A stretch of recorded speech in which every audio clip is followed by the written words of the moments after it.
جاتی ہے، ہاں ہلڑ ہوتا ہے، عورت اور مرد ایک ساتھ ہو کر ناچتے ہیں، سڑکوں پر طوافوں جیسا ننگا ناچ ناچا جاتا ہے۔ کیا حضور پاک صلی اللہ علیہ وسلم کی آنکھوں کو ٹھنڈک پہنچے گی؟ کیا حضور پاک صلی اللہ علیہ وسلم کو تکلیف ہوگی؟ ہم فیصلہ کریں اس بات کا کہ حضور پاک صلی اللہ علیہ وسلم کے نام پر ہم بہت زیادہ فضول خرچیاں کرتے ہیں، روڈ سجاتے ہیں، ڈی جے لاتے ہیں، اس میں ڈھول تاشے سے نعت اور جو ہے تو کیا کیا لگایا جاتا ہے، عورتیں بھی چل رہی ہیں، مرد بھی چل رہے ہیں، سب غلط غلط ہے، بے پردگی ہے، بے حجابانہ چلے جا رہے ہیں۔ حضور پاک صلی اللہ علیہ وسلم کو تکلیف دیتے، نام ہے عاشقی کا، تکلیف اللہ کے رسول۔ کس کی عاشقی ہے؟ کس کا عشق چل رہا ہے؟ کیا اس کو عاشقی کہتے ہیں کہ بے پردہ عورتیں نکلے اور ڈانس کریں اللہ کے رسول صلی اللہ علیہ وسلم کے نام پر؟ کیا ڈانس کریں وہ حضور پاک صلی اللہ علیہ وسلم کے نام پر، ڈھول تاشوں پر، سارنگی پر؟ کیا اس کو عشق کہتے ہیں؟ عشق کیا ہے سمجھ رہے ہیں؟ عشق کہتے ہیں اطاعت کو، کہ حضور پاک صلی اللہ علیہ وسلم نے جو بتلا دیا ہے اس پر عمل کیا جائے۔ اگر اس پر عمل نہ کیا گیا، سارا دن یہ کہا گیا مجھے اللہ کے رسول سے پیار ہے، مجھے اللہ کے رسول سے عشق ہے، اللہ کے رسول سے محبت ہے، کوئی بات نہیں۔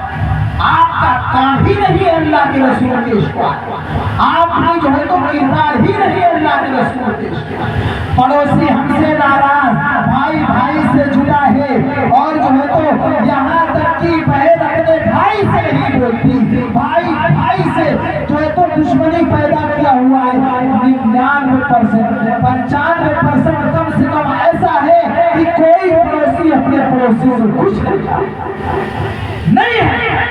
95% ایسا ہے کہ ایک پڑوسی دوسرے پڑوسی کو کھائے جاتا ہے، ایک کھیت والا دوسرے کے کھیت کو کاٹنے پہ لگا ہوا، دوسرے کے ڈارے کاٹ لے رہا ہے۔ آپ سوچئے کیا یہ عشق ہے؟ یہ جلسے والا لینے سے اور ایک دن عشق پیش کر دینے سے اللہ کے رسول کا عشق ثابت نہیں ہو سکتا۔ عشق پوری زندگی ثابت کرنا پڑے گا، ایک ایک لمحے عشق ثابت کرنا پڑے گا، اپنے گھر والوں کو عشق سکھانا پڑے گا، سنتیں سکھانی پڑے گی، اللہ کے رسول کا طریقہ سکھانا پڑے گا، اور عورتوں کو سکھانا پڑے گا کہ جب باہر جائے تو پردے سے جائے، غیر محرم سے بات نہ کرے، اگر بات کرے مجبوری ہو تو نیچی آواز میں بات کرے۔ یہ تمام چیزیں کہاں سے کون سکھائے؟ اللہ کے رسول صلی اللہ علیہ وسلم سکھائے کہ نہیں؟ اسی کو عشق کہتے ہیں۔ عشق کہیں بلا نہیں ہے، عشق اسی کو۔ ایک شخص چیختا رہے دنیا کی مثال میں، ایک شخص چیختا رہے دنیا کی مثال میں کہ مجھے فلانے سے بہت عشق ہے، فلانے سے بہت عشق ہے، یا کہتے کہ مجھے اپنے باپ سے بہت پیار ہے، بہت لاڈ ہے۔ باپ کہتے بیٹا ذرا یہ کام کر لو تو کہہ رہا ہم نہیں کریں گے، اس کو عشق کہتے ہیں۔ باپ کی نافرمانی کر رہا ہے باپ کی، اور لوگوں میں ڈھنڈورا پیٹتا ہے، اپنے باپ کو چاہتا، اس کے لیے پیسے خرچ کرتا ہے، سڑکیں نکالتا ہے، ان کے لیے جو ہے تو دبا پیسے خرچ کرتا ہے، مسجد میں مدرسے میں ان کے نام کے ڈالتا ہے۔ وہی باپ کہتا ہے کہ بیٹا میرا یہ کام کر دو، اور وہ نہیں کرتا۔ کیا یہ عشق ہے؟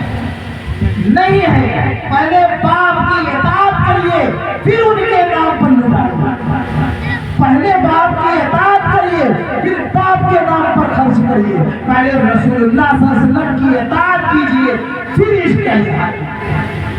آپ سے کوئی سرٹیفکیٹ نہیں مانگنے آئے گا۔ آپ نماز پڑھیں گے، آپ حقوق ادا کریں گے، پڑوسی کے حقوق ادا کریں گے، بہن کے حقوق ادا کریں گے، بھائی کے حقوق ادا کریں گے، کھیت والے کے حقوق ادا کریں گے۔ تمام لوگوں کے جب آپ حقوق ادا کر دیں گے تو آپ کو بتانے کی ضرورت نہیں ہے کہ آپ کو عشق ہے، دنیا خود ہی جان جائے گی کہ یہ عاشق رسول ہے۔ بتانے کی ضرورت نہیں،